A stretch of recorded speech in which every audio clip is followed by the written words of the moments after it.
It begins by showing a man in a car. This man is named Tom Cooper. Tom exits the car and forcefully opens the door of someone's house with a hammer. He then rushes in and kills the resident. Not only that, he proceeds to set the house on fire before quickly leaving. The house happens to be the former residence of his ex-wife, now living with her new husband. The scene shifts to a young woman waking up. This woman is named Rachel. She receives a phone call from a man named Andy, a lawyer handling Rachel's divorce. The morning turns out chaotic for Rachel as she oversleeps and has a scheduled meeting with her client, Deborah. Furthermore, her son, Kyle, complains about being late for school. Rachel has a younger brother named Fred, currently on a video call with their mother. Fred is engaged to Mary, who also resides in the same house. While waiting for her mother to get ready, Kyle watches the news reporting on the murder and house burning that occurred the previous night, revealed to be Tom's actions. Rachel then drives her son to school but gets stuck in traffic. Kyle suggests taking the toll road, and Rachel agrees. During the journey, Kyle receives a call from his father, who is in the process of divorcing Rachel. Initially happy, Kyle becomes disappointed when his father cancels plans to watch a show together. Shortly after, Rachel gets a call from her client Deborah, scolding her over the phone and firing her for frequently being late. The situation becomes chaotic, exacerbated by an incident at a traffic light where a pickup truck in front of Rachel's car refuses to move despite the green light. Rachel eventually passes it, honking her horn in frustration.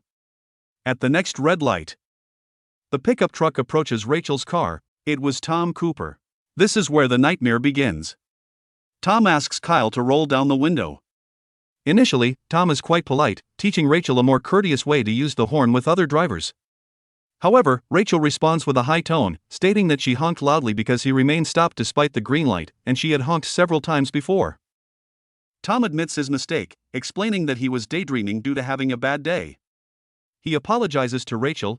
Then, Tom suggests that if Rachel apologizes for her impolite honking, perhaps the issue can be resolved. However, Rachel vehemently denies having any wrongdoing that warrants an apology. This instantly hurts Tom's feelings and triggers his emotions.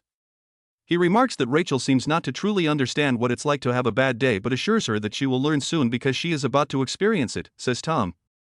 At the green light, Tom continues to follow Rachel recklessly, causing fear. Rachel tries to distance herself from Tom's pursuit.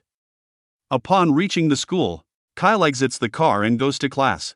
Rachel contacts her lawyer, Andy, to meet and have breakfast at a cafe.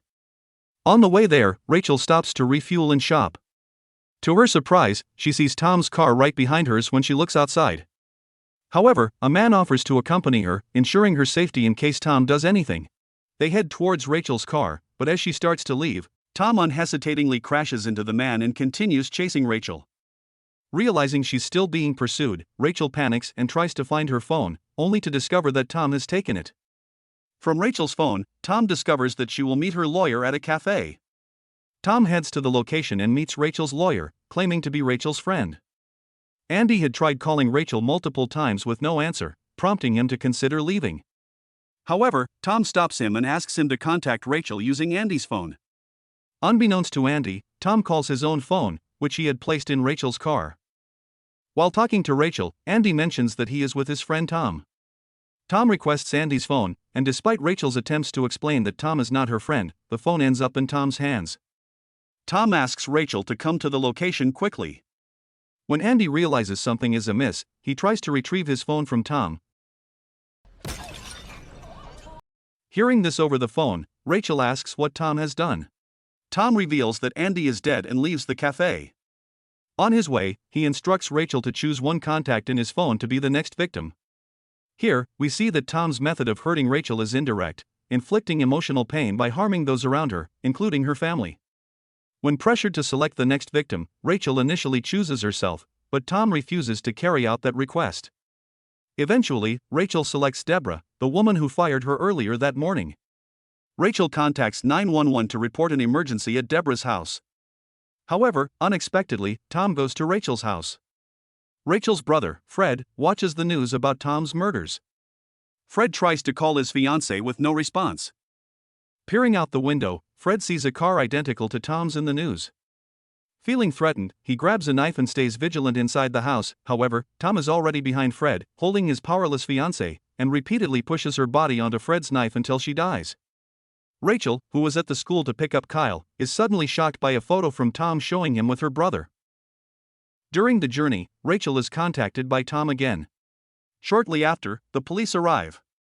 Tom sets Fred on fire and pushes him towards the police. Tom is shot, but it only grazes his shoulder. Tom successfully escapes. He calls Rachel, informing her that her brother is dead and that the next victim is her son. Suspicious because Tom always knows her location, Rachel discovers that Tom can track her through the tablet in her car connected to Tom's phone. Rachel asks Kyle to retrieve the tablet and use it to track Tom's position. It turns out Tom is very close to them. Seeing a police car, Rachel approaches it for help. However, Tom, who has switched cars to a neighbor's vehicle, foils the police again. The tablet runs out of battery suddenly. Rachel decides to go to her mother's house. Upon arriving, Rachel asks Kyle to hide while she sets a trap for Tom to hit him with the car. The trap goes smoothly, but Tom survives and assaults Rachel. Tom enters the house and searches for Kyle. Pretending to be a police officer, Tom convinces Kyle that it's safe. He asks Kyle to come out of hiding. Panicking, Kyle accidentally drops something, revealing his position to Tom. Tom finds them and confronts them outside. There is a brief struggle between Rachel and Tom, but ultimately, Rachel manages to overpower him. While retrieving the rope intended for Kyle's murder, Rachel stabs Tom in the eye with scissors, causing him to fall. She kicks the scissors away as Tom tries to get up, resulting in his immediate death. Shortly afterward, the police arrive, informing them that Fred is still alive. They are allowed to return home, and they quickly head back, bringing an end to the movie.